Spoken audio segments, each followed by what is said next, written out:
Okay, good evening, everyone. I am going to call to order the May 17th, 2023 special meeting of the D91 Board of Education. May I have a roll call, please? Mr. Lyons.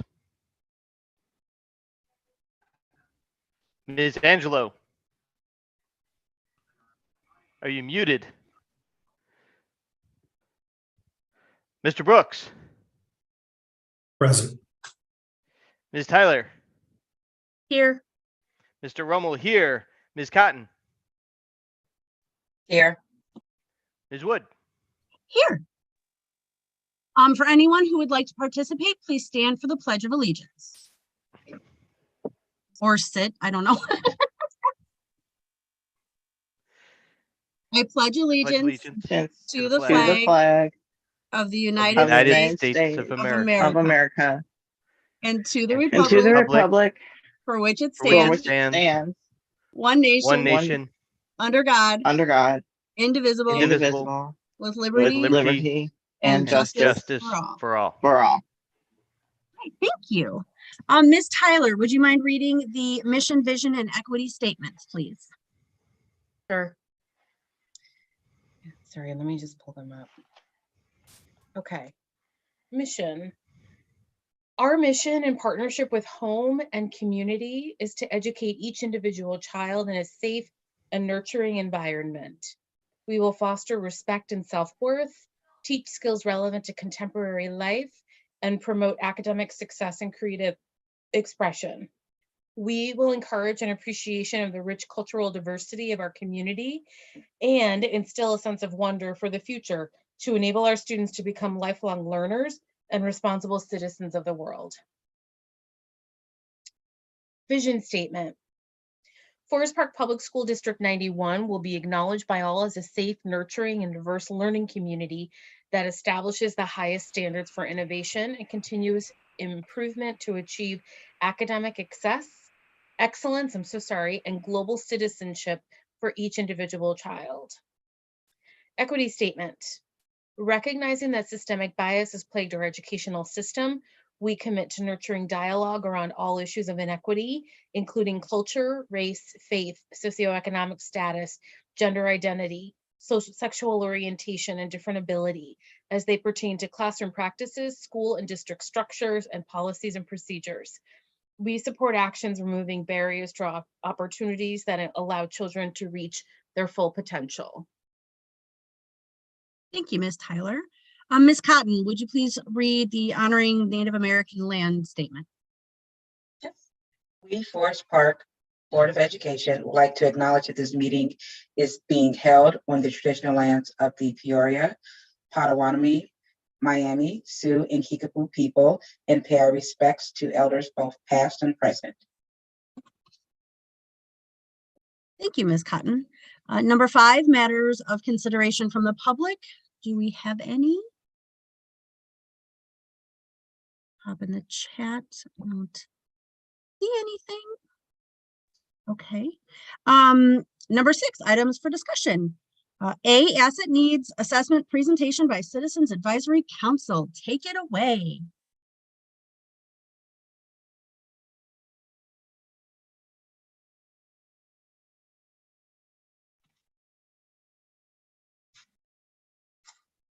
Okay, I'll start. So we're doing the D91, the 2002-2003 asset needs assessment report for the CAC. And today we're gathering for the special Board of Education meeting.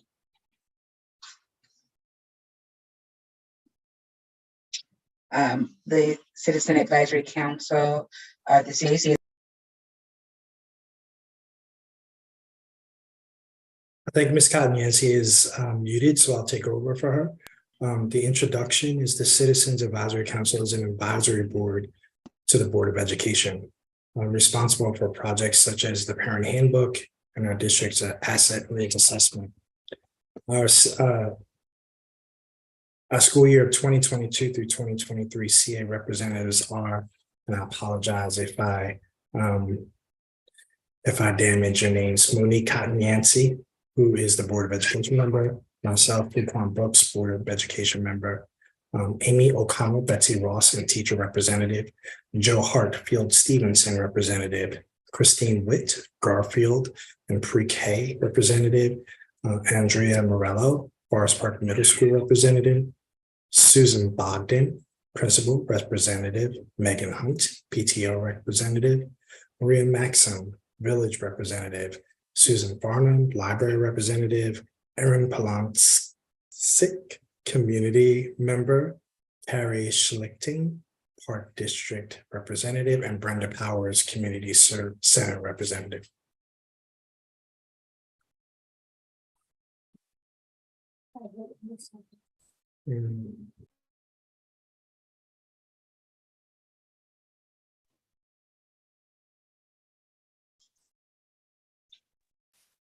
So I'm going to pass it on to Monique. And the asset needs assessment is a tool that will help inform our district leaders on yearly improvement efforts and support the goals of the district strategic plan. The goal is to implement an evidence-based strategy to bring together the resources of the school, families, and community in order to make our schools stronger and help our students thrive. The CAC provided various opportunities for D91 families and collaborators to provide individual, small group, large group, public, and private feedback in order to make proper recommendations.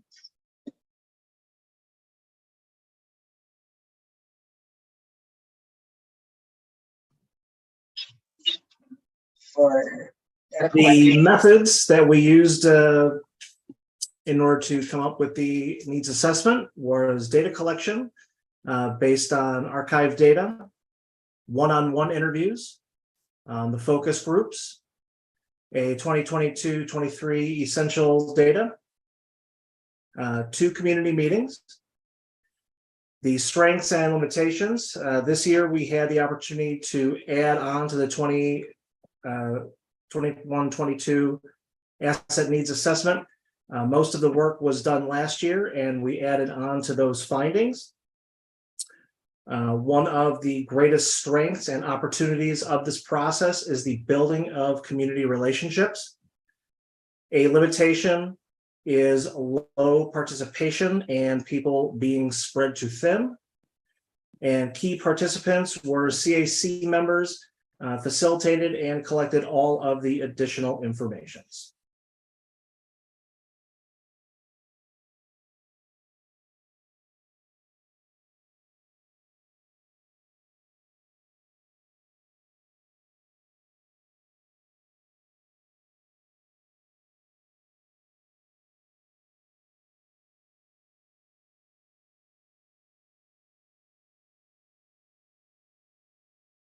So I think the key findings that we have.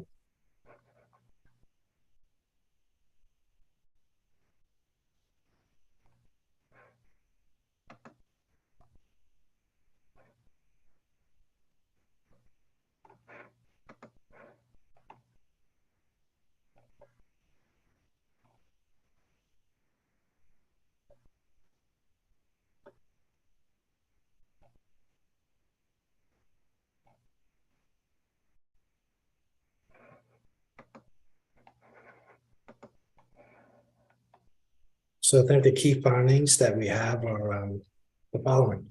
There's a desire for more opportunities for on-site tutoring, after-school tutoring outside of homework clubs, concerns about bullying issues and the need for more prevention, more practice of wellness interventions, and a code of conduct review.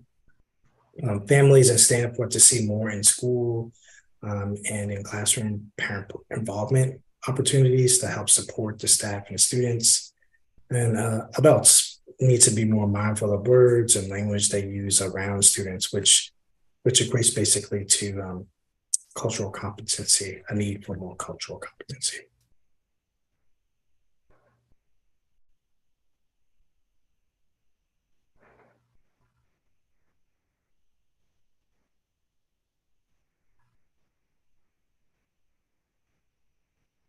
Other key findings, students at Forest Park Middle School have a lot of concerns and possible solutions to be considered and taken for consideration regarding their experiences in the middle school.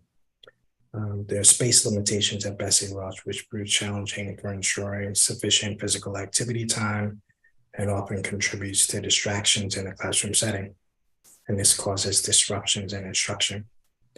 And last, a better roadmap for special education. There seems to be a lack of understanding of who, what, where, and when for both parents and staff post-leadership transitions.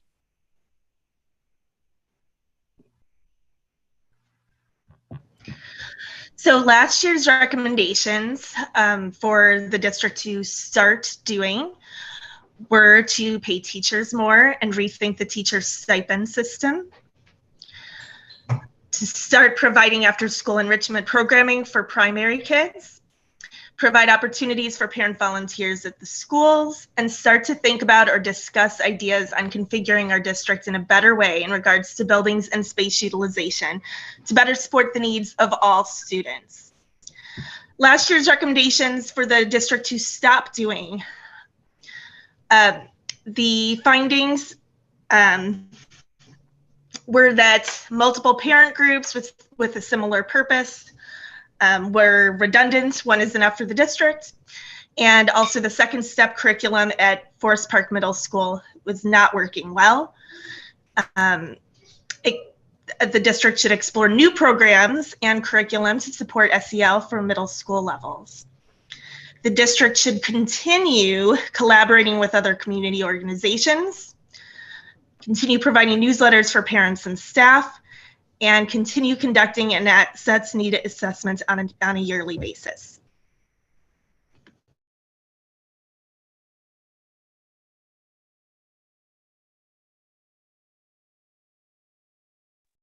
We recommended from the findings that the district and board start streamlining, collaborating, and having consistency with PBIS, communication, curriculum, and professional development for all schools in the district, provide more training on procedures for the teachers and staff, provide structured academic support for all students, provide opportunities for parent volunteers at the schools, better transitions and guidance for families in our transition grades, reassess the school schedules to offer more instructional time for core subjects and be more strategic with our specials and exploratory offerings at all levels, deepen discussions on configuring our school district a better way in regards to buildings and space utilization to better support the needs of all students, and ongoing diversity and inclusion training for all staff that is pulled through all aspects of District 91, as well as mandatory cultural competency training for all staff.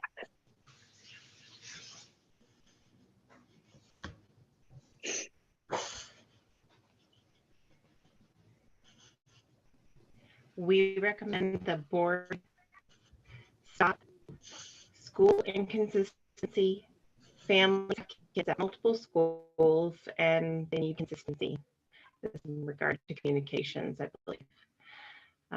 We also recommend not offering training opportunities and support for staff prior to the start of school and throughout the school year, as well as using Dojo as a point system for PBIS. Keep as communication, but not for behavior. Not acting on providing training, educating about bullying, inefficient use of the Betsy Ross building for students, as it is still not suitable for space for the teachers and learning.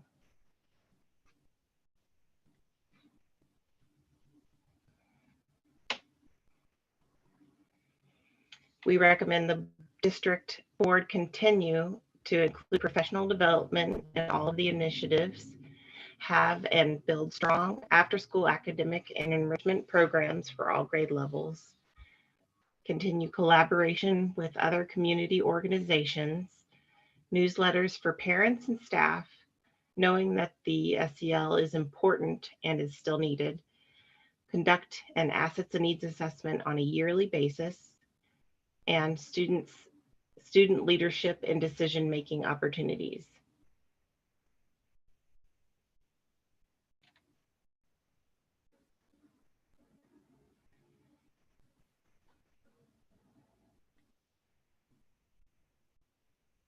So I think at this point, really what we're opening up to is, does anyone have any questions or comments about the information that was presented?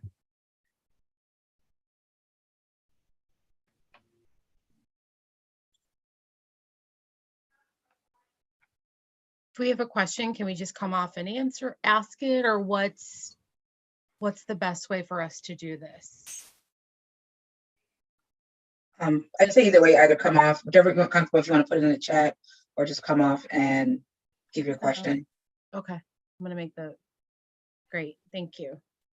I mean, I have some questions. So how did we have like the same people participate this year as we had, let's say, last year? I don't know that I'm as curious about parents as I am staff. Do we think we expanded our reach for staff, or do we think that it stayed mostly the same?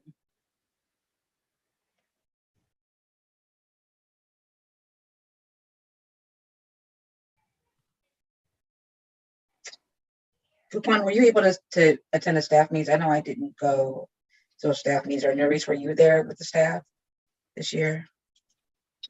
Yeah, I can chime in. I think I agree with Susan's comment. She shared in the chat that she definitely saw some new staff this year, and I agree. I think if you look at the full report, you'll see that there were a larger number participation in the focus group for all of the schools, except for Field Stevenson. It was just a conflict that day, but I think we actually got more insight regarding student services on that day instead of actual Field Stevenson. So we don't have a lot to go off in terms of staff insight for Field Stevenson for this year, but thankfully we had the principal of Field Stevenson as part of the CAC this year. So I think we do have some insights from that building in even just when we were talking about what to add, what to keep from last year.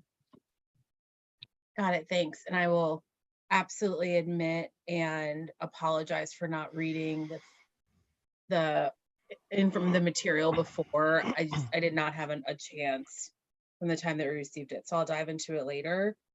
Can we put the slides back up? There was one in there about not offering training opportunities before.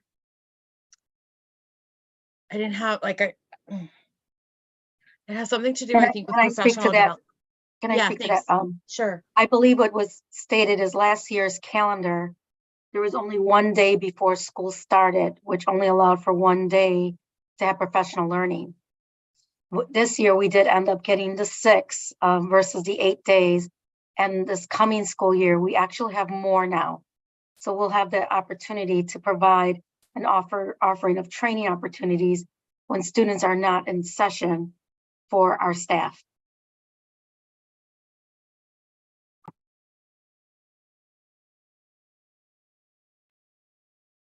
Got it. Thank you. I'm wondering if there's a way to maybe rephrase that. So I think it's the sort of like double negative of it all that's a little confusing to really grasp. So that might be something that maybe we can just reword so that that makes sense to me, so that the sentiment, I mean, it's just me, but the sentiment is a little bit clearer, because I understand that, Dr. Alvarez.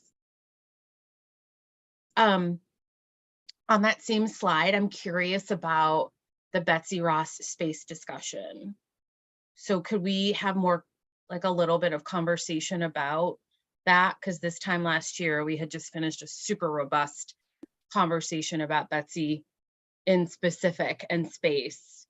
And it feels like we're in a completely different reality now. So I'm really curious about that. So if I could just add to that too, I believe, Nudies, am I wrong? You said the bold are the new ones, the other ones are from last year, correct? Well, they're from last year, but that are still relevant, that it still came up and that are still recommendations for the board to consider. And I think Ms. O'Connell's on here to speak a little bit more to your question around Betsy Ross, because she helped facilitate that focus group as well, as is a teacher at Betsy Ross. Hi, sorry, I was having some sound issues. So yes, and actually speaking about the staff participation in the meetings, I think at Betsy there was 10 to 12 teachers that attended the focus group. So they had a lot of insight, and they had brought up the idea that the teachers had gone to Grant White to see a few assemblies this year. And I felt like the, teachers had come or brought up their just idea to Tanisa and also to the staff of saying, what a beautiful building that's sitting empty. And there are some things that, at Betsy that teachers talked about at the focus group of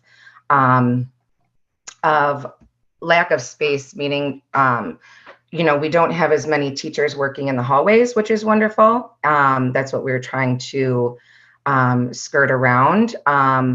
But to have maybe a better building layout, and Grant White looked more suitable. Just the gym itself, Betsy Ross doesn't have a quote unquote gym. And also they talked about the playground. They talked about we could only go out with, like, I take my first grade class on one side of the playground and the other first grade on the other. So the kids really aren't together to play. So teachers have brought that to the attention in the forefront of having just a large blacktop and play area where all grades could be together, which is important for the children to be with their peers. Also, staff mentioned about how the special education classrooms were close to the gym, which also is the music room. So the noise levels had been distracting. That was brought up as well.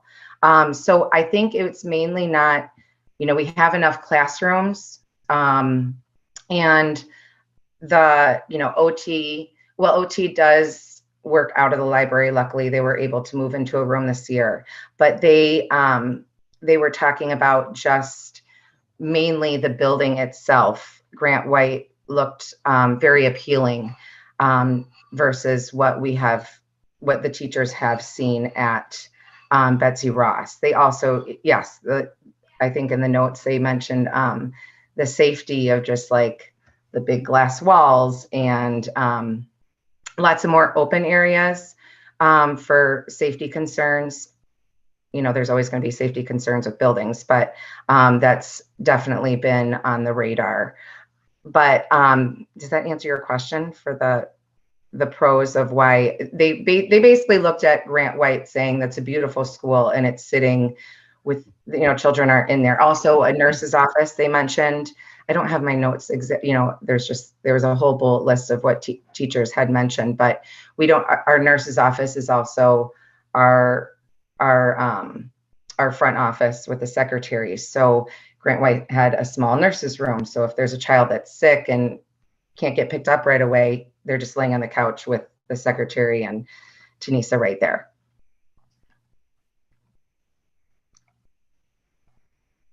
Nerisse, I don't know if you could think of any other points that the staff had mentioned, pros of going to, or wanting to possibly go to Grant White. I know they also looked into numbers of the homeschool, because I know that obviously the neighborhood didn't want Grant or Betsy Ross to be vacant, and transportation, but looking at the number of busers and what we've done this year, that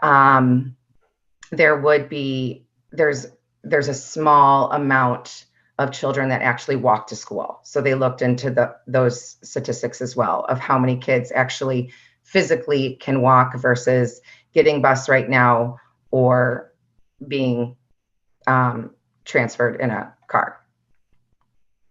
Does that make sense? I was looking at the report, just at some of the things, and it was a lot of like they were speaking of, like, just with the heating issues that came about after remodel that came up, the playground with it not being able to be plowed because of the way it is during the winter time, so it can't really be used. A lot of mentions of, because of the way the gymatorium, lunchroom, cafeteria, like if there's anything happening in there, it's loud and it's distracting to the other classrooms nearby.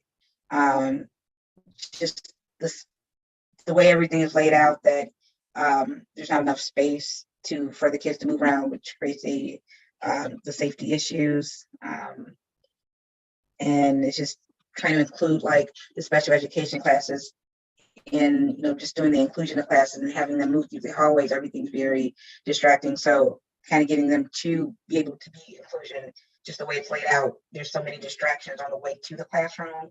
It kind of makes that not possible for inclusion. And they want to have these sped kids in the classes, but the barriers to get them to the class happens, and then they have to pull them back out. So there's a lot of those mentions there in the report. I'm trying to see what else is in there. But yeah, that's mostly the thing, just about the building layout. When they did the remodel, just didn't really work as well as everyone thought it would be, and it just created more problems that weren't thought of until people are in the building. Steve, can you come off and maybe make I know you had your hand up. I think it would be better then. Sure. I was just going to say, I mean, I remember we had these conversations last year, and when we had the conversations about Grant White and Betsy, and there was a lot of pushback to, at the time we were discussing the potential closure of Betsy Ross, and I'm glad we didn't. But I think now, if there is, now that the dust has settled and we've seen how kids have settled into Grant White, and now there are these still ongoing concerns about the ability of Betsy Ross to accommodate what it needs to accommodate for the kids, I would be absolutely thrilled to see a conversation between the community, the staff, faculty, and administration about potentially swapping out the two. And I think the only thing I could see as a potential challenge would be, and it was just alluded to, would be transportation, which I think we could probably figure that out. My understanding was Betsy, there were very strong feelings about Betsy because many of the students there have challenges with regard to change and things like that, and there are specialized facilities there for them. But if there was a way to, if it was a matter of like moving that to Grant White and doing some, I'm sorry, not Grant White, Field, sorry, Grant White, moving them over there and doing, if we had to do some space reconfiguration or something like that, so that the facilities would be appropriate there, I think that'd be a good conversation to have. I just want to remind our board members that we can ask questions about what was presented, but as far as how we want to move forward, that will be a different discussion for a different time, just so we can, keep this moving and keep it in the scope of what this meeting is for. So please do ask questions. That's okay.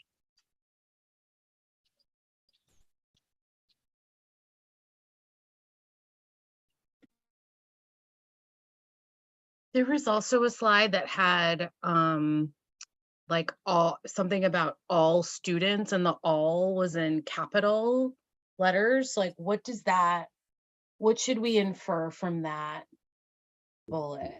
I'm not sure. I can't remember Nudi's what it was, but maybe it was around facilities, accessibility. I'm not sure.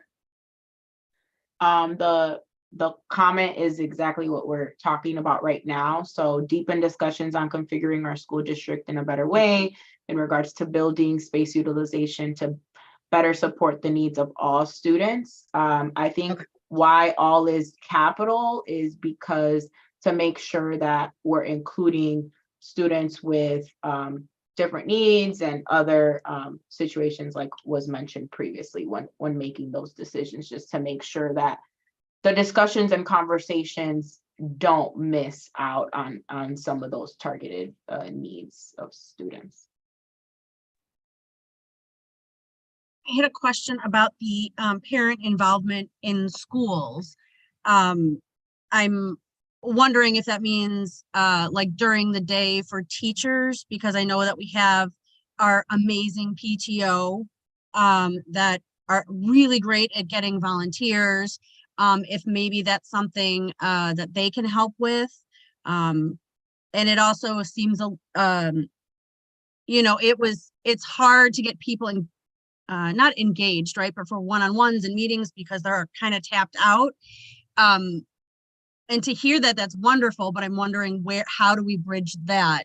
I think the PTO might be a great way to start, but kind of curious what, if anybody specifically said what parent involvement at school means as opposed to being a member of the PTO and involved in that way.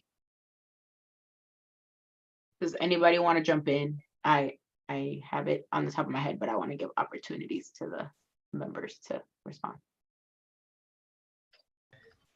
I know one thing that came up as far as parent involvement was like the equity work and training that came up, as far as having some training and just some involvement in some resources rebound that goes out to the community. So that was some of the reference offering that to parents also, because it was the thought of, if the teachers are doing that and that filters through to the kids, bringing that home and having the parents learn about that. So that was one part that came up with regards to that, and that's outside of like just parent volunteering. So that was one point that came up. This is Brenda. I also remember at one of the focus groups that someone had mentioned that during Black History Month, she would have liked to be more involved in her child's classroom. And just, you know, those special days that maybe a parent can bring something to the classroom that they're, you know, that they know.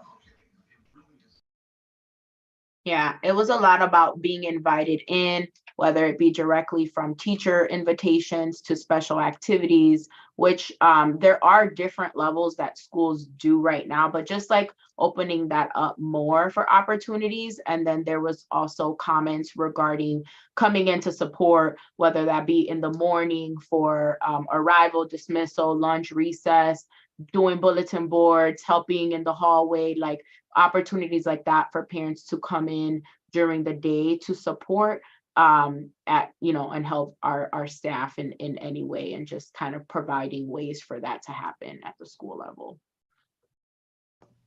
Well, and I think, just speaking on behalf of the teacher, I love when parents come in, and being a parent, I love being able to go to my child's classroom, and I feel like, I'm not blaming it on COVID, but that really set us back out a bit, because back in the day I had parents run reading groups or, you know, just not even run reading groups, but, you know, have a parent come in, read with students, do, you know, really welcome and do little theme days, first grade did. And I feel like, I don't know, Ms. Bogdan, maybe, you know, at the beginning of the year in a school improvement of saying, this is what we could do in our classrooms, let's bring them back in, you know, and really encourage that, because I feel like we did a good job pre-pandemic of having the parents in and inviting them for different occasions, other than, you know, your, you know, either a, you know, celebration of some sort. But maybe the principals could just really drive that home of saying, you know, let's bring it back, and let's, you know, have these parents come in and utilize them, because sometimes I don't know, can they come in and work with the child, you know, like different safety or even, you know, but maybe the principal, we could talk about that in our school improvement plans of saying, you know, we'd love to have the families, you know, parents in, because as a teacher, more help the better. Come on in, pull up a seat. But maybe we could talk about that during our planning at the beginning of the year, and bringing it to the forefront of every teacher's, you know, mind. Yeah, I think some parents don't know that could be an option. They may think that the only opportunity they have is a PTO event, or if it's something that's out there, they don't know that they can offer a service. So that's a good idea, like bringing it up and saying, hey, you can do this if you want, and they can plan around it. I have a question regarding one of the last slides. It's the recommendation to the district and board continues. Last bullet point that kept coming up year over year is student leadership and decision-making opportunities. Can you expound a little bit on what that decision-making opportunity piece was? So I think for when they asked the students in the cafeteria, we got the notes from that. And so Dr. Alvarez was there to help kind of facilitate some of that conversation. But in some sidebars and in the community meetings, the students feel like a lot of times they're a part of committees and they say the same things over and over again, but no decisions come from it.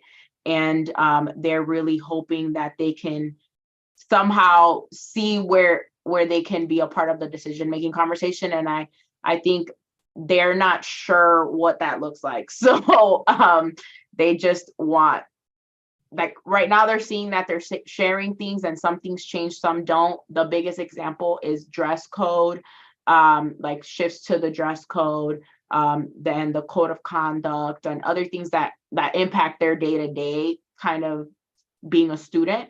Not sure that they know exactly where the decision-making part of it, where they fit into that, but they just know they want to be a part of the conversation. So that's more of a kid focus point than it is a community or staff. Correct. Okay. Thank you. Wait, and just to that point. But I will. Moody's- Yeah, go ahead. Go ahead, Ms. Tyler. Oh, okay. Are you sure? Okay.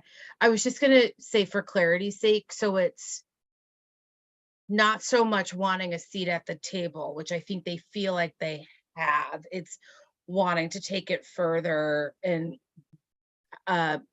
participate in a decision. Yeah, well, I think they just want to see the decision happen. And then I do want to go back to Mr. Lyons' point about that's not coming from the leadership. It is coming from leadership. So like administrators and even district leadership want to see more student participation as well. That didn't come up in any conversations this time around, but just knowing like with the development of like the circle teams and then the middle school principal advisory council group, there's kind of avenues that have started to be created. I think the disconnect is, okay, when are the decisions going to start coming? So that's kind of what was brought up. Go ahead, Dr. Albright. Yeah, so if I could just add, Nudies is absolutely right. There's a couple of things that the children have been saying a lot, and it's been repeated.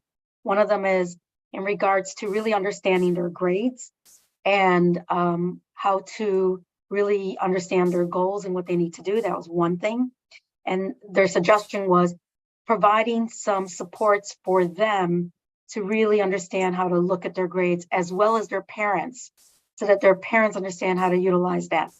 The second thing they mentioned was making sure that teachers are connecting subjects so that they are making sense to them and seeing the bigger picture of it.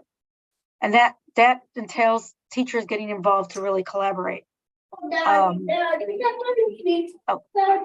so that was one of them. And then the other one is just what you just mentioned, Ms. Tyler, about having a seat at the table. They have been part of the principal advisory group, but that has been the group that has been saying all this. And yeah, they've been part of like the NEP work because of the circle team.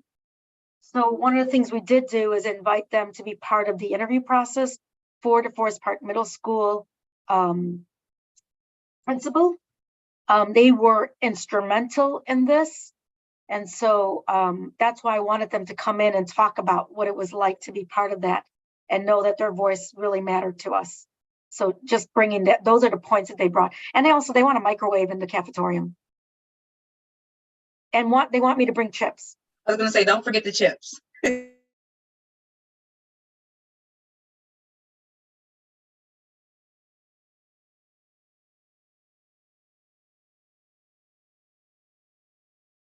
Mr. Brooks, do you want to say your comment? When you put in the chat, the public doesn't see the chat. Yeah, I was thinking of the recommendations to continue, and some of the things that they were talking about was tutoring, enrichment activities. Now that we know that parents want to continue, the question for me is like, what do you want to continue? What specific activities do you want to continue? What do you think is important for our children to have? And if there is tutoring, what specific things about tutoring that you think would be an advantage to have us to focus on for our students? Those were some of the things that I was thinking about as I was looking at things for the board. I will highlight in regards to, go ahead, Ms. Fernand. With the parents that I had spoken with, the emphasis seemed to be on the older age groups, like around the middle school level, that there was a lot of praise for the new opportunities that came about after the last needs assessment for the younger kids. that there was a lot of positive feedback about that, but that the parents wanted to see more for the older ages. And I think the tutoring from the groups that I was a part of, that seemed to be across all ages, really, homework help. Yeah, and what I was going to add is that they want more beyond just homework help. They just want like actual more like support interventions or time on core subjects to help with like performance on assessments and things like that. A lot of things that were brought up was, what are we doing in regards to COVID and the learning loss from COVID? And we keep talking about, okay, these are the opportunities that exist currently, but what else? There's kind of this feeling that homework help isn't, like, it's helpful for completing their assignments, but not for moving their learning forward. And then also that parents and a lot of family members were unaware of the homework support that was available. So making sure that, we're communicating that with guardians more effectively of what is being offered. So thank you for clarifying, and Dr. Alvarez of bringing out the homework club, which we do have, which is a support of the students. I was also wondering, when you're saying like they want more, are we talking about the parents want more service, or are the students saying? No, parents. Okay. Parents are Okay. saying that. Okay. Students are not saying that they want All more right. tutoring. It's okay. That's not unusual, right? Our student, I'm sorry, my gosh. it's like contagious. Are teachers saying, like about enrichment or additional core work? Like, is that coming out from them? I'm curious about their lens and their take on learning. I'm really curious about that. It definitely came up with the teachers in one of my groups where they were saying they felt a little helpless, I think, trying to refer students and parents onto different sites and having to refer them on to like Huntington or Sylvan or places that are not necessarily accessible to everyone. They wanted more options that were accessible and open to all students. Yeah, and beyond that comment, I don't know that there were very many other comments regarding that, other than wanting more support in their own preparation of how to help in this post-pandemic situation. And, within the pandemic, we're still kind of in it, and making sure that they feel just more prepared with like structures and systems more than they talked about the actual content areas or anything like that. Can I have a question? Oh, sorry. Maybe we're on the same brain. I'm curious, when you say systems, new, like wanting more, what does that mean? Anybody else can chime in, but it was just like following, like knowing like who to go to for something, or what is the process for requesting support. How do, if this doesn't work, what do we do next, right? Like understanding better, like what to do next, kind of. I don't know if anybody else can jump in. That's my best explanation there. Yeah, I that's confusing to me, Nudies. It's not helpful. But what I wanted to ask Susan, so maybe I heard wrong. Teachers are saying they want after school enrichment, and they're sending children to Huntington and other sources. Is that what you said? It was just in one of the groups, like Nudice was saying. There was one group where there were several teachers that spoke on that point. And they said that they were not maybe directly referring them, but they had information that they were passing out to them because they felt like they had reached the end of what they could do there. And they would just like to have more free options, I think, to the students. Okay, Yeah. Was that and a middle school group or an elementary group? I mean, Yeah, it was the older group. thank you. yeah, I'm with Mr. Lyons and Ms. Tyler. I'm still confused by that because there are teachers, but that's, well, yeah, that's it. This is So they Brenda also, again. oh, sorry, go ahead. The one that I was in, the teachers were basically saying that they didn't think there was enough support in the younger, like K through 2. Then when they got to 3 through 6, it was lacking there too. So by the time they got to 6th, 7th, and 8th grade, the basic wasn't, like a basic how to write a paper wasn't there. You know, that's the kind of thing that I was getting from it, is that because they didn't have support younger, then it wasn't following through and they were kind of getting lost. The kids were getting lost. So thank you, Brenda, for that.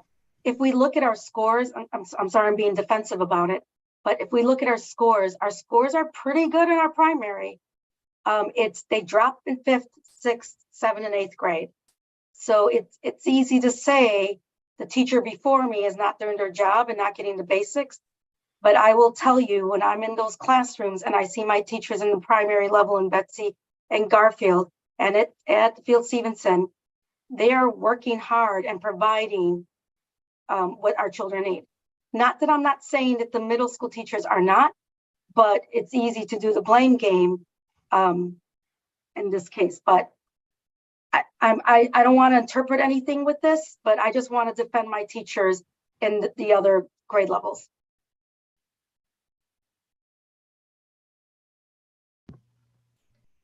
And I think it was maybe mentioned at Betsy during our focus group that obviously I was there, so I'm not giving it away, but that there isn't, I don't know much about this topic there because there wasn't a lot talked about, but there isn't, we used to have math enrichment for the kids, and obviously the teachers do that now, but there was someone that that did do the math enrichment, and they liked that program for those students. And I believe there was an after school program that was also given to them, and maybe that's what they were talking about. But I believe, if I recall, a couple weeks ago that they had, or a couple years ago, that they would go and they qualified their scores, put them into this group, and once a week they did a math enrichment. But that's the only thing I could think of at in the primary, but it wasn't a big topic of conversation, but that was brought up, if that helps anything. So I guess clarification for myself, going back, we feel, or the feeling of the teachers they've reached the end of their spectrum of what they can provide as a resource to our students. That is why they are going outside to other helps services such as Huntington, places like that. Am I understanding that correctly from that comment? Yes, that's what 2 of the teachers had said in one of the groups, although there was a parent in that group that also agreed with them and said that she had done a lot of work outside, but she knew that other parents may not have that opportunity. I would love to hear more from the teachers on this. I'm trying to figure out a way to put this as a question, because we're not going to answer it here, but what more specific things, like by grade, do they want? And would that be something that they'd be willing to discuss in the context of extracurricular stipend activities? Because I think that is a constructive conversation to have. And I don't know that we're going to answer that tonight, but like that seems to me an open question that we can and should answer. I also think that maybe I don't want to draw a conclusion just because a child goes to tutoring. There are children that excel to go to tutoring, and there are children that have challenges that also go to tutoring. So, what I'm hoping is we don't sit back and say, hey, you know what, just because a child isn't meeting some expectations, that we have that tutoring from Huntington or Kaplan or anywhere else, is going to be the magic thing that takes them to the expectations that you might need to have. There has to be something within our own walls, within our own building, that we have to say, you know what, this is what we can do to support them as well. Fuquan, I think that's a really good point. I appreciate you making that, because I think for whatever reason, there are parents who decide that their educational values may fall outside of what happens from 750, to 240. And it doesn't really matter what the reasons are, because for some people it's going to happen anyway, right? And so I do think it's important. I appreciate you saying that, because I don't want people to feel like, you only do that if you believe you're not getting what your child isn't getting what they need. Some people do that because it just is what they decide they want to do for their student at any level. So I thank you for saying that. I think that's a really solid point. And just to go back to what Steve was saying, finding out what the teachers really need, because the more I'm thinking about it, I'm wondering if it's not so much they reach their threshold, but more of this set, like they're probably looking for some support that I need to understand a little bit better. And the fact that we are looking for their leader, only because I've been on their panel, and some of the questions are put on the panel to our candidates, I'm listening to some things that they're asking for support with. And one of the teachers there, and I'm just putting it out there, said, yes, I know our data needs to go up, but saying it to us and not providing support of how to go about doing that is two different things. And so I appreciated that she said that, because a principal there should be guiding them and giving them that vision so they're unified and working together. I go back to the collective efficacy. If our teachers are happy, our students will be happy. So the whole thing about, if we don't feed the teachers, they won't eat the children. Thank you, Dr. Alvarez. And I think that goes back to the original kind of thing that I was trying to explain, but couldn't, is like teachers, and not just at the middle school level, overall, in regards to multiple departments, especially student services, but even in general with the district office and even within their own schools, like really fully understanding what are the structures and processes that they're supposed to use, especially now after there's been a lot of leadership shifts and changes, for them to have clarity around like who to go to, what is the process, what is the expectation. That is what they want support in, so that they can then support their students and their families. So that's just not limited to middle school. It's a district-wide thing there. I just want to let me try it again. Everyone to be conscious that we have about 8 minutes left. So if there's anything else, we don't want to go too over and take up people's time, which I appreciate you all being here. So.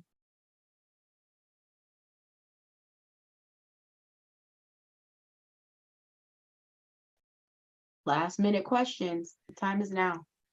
Just one process question. Going forward, will we be having follow-on, more detailed discussions to really dig into these in more detail and discuss what, for example, Dr. Alvarez and her team are going to do to address these, or proposals they're going to make, or things like that? I believe it is my understanding, and please correct me, that this is for us, and we also have what Nudies had sent, and then as a board we take all the considerations and figure out where we want to go with each of them. So yes, there will be further conversations, not tonight, but yes, the board will have conversations about that. But they'd be board level conversations. We're not going to be putting this back to the staff and admin to come up with stuff. That's stuff we're going to be talking about. Yes, okay. Correct. We will be talking about.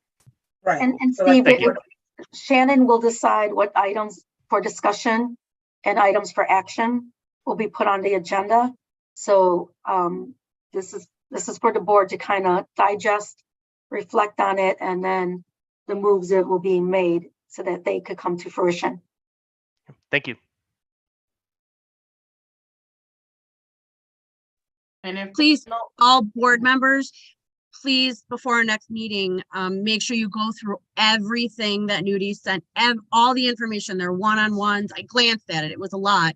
But spend some time so that, you know what questions you want to ask or you want to, you know, talk about, just so we know. I mean, everyone, thank you. Everyone in CAC was involved, everyone that participated. I don't want this to be in vain, right? We need to read it all and know what everybody said and take that all into consideration. yes, and if it's okay with you, Ms. Wood, I would just like to take this opportunity to thank all of the CAC members and their time, effort, and work into the continuation of this work. I think last year, with it being the first time, we knew that they were creating the baseline to just keep on adding to this report. So hopefully that's what we'll continue year after year, to keep doing those deep dives. These folks are volunteers just like you all, taking time out of their day to meet with people, go to meetings, figure out the questions, think through all the information. It's really a lot of work, and I'm really happy with the level of participation, and considering all the things that were going on this year with just local elections and other things, people being pulled in different directions. So thank you all so much. This is going to be very helpful for our leaders in the district, obviously for the board. These are just recommendations, so take with it what you will. And hopefully you do take some time to, you know, consider some of the things that have been recommended there, and have further discussions. And for the overall public, please know that the report and the presentation will be published on our website, so you can look over the findings for yourself. And this is an open invitation for you to email the board or submit correspondence or come for public comment if you have anything additional or questions you might want to share regarding any of the findings here. This is the community's work, so this is really a work in progress. And hopefully as years go on, like more people participate and they know what's going on, and we get to not have that as a limitation every time. That's like low participation. And yeah, so thank you all very much for your time. Appreciate it. With that said, number 7, additional matters of consideration from the board. Are there any?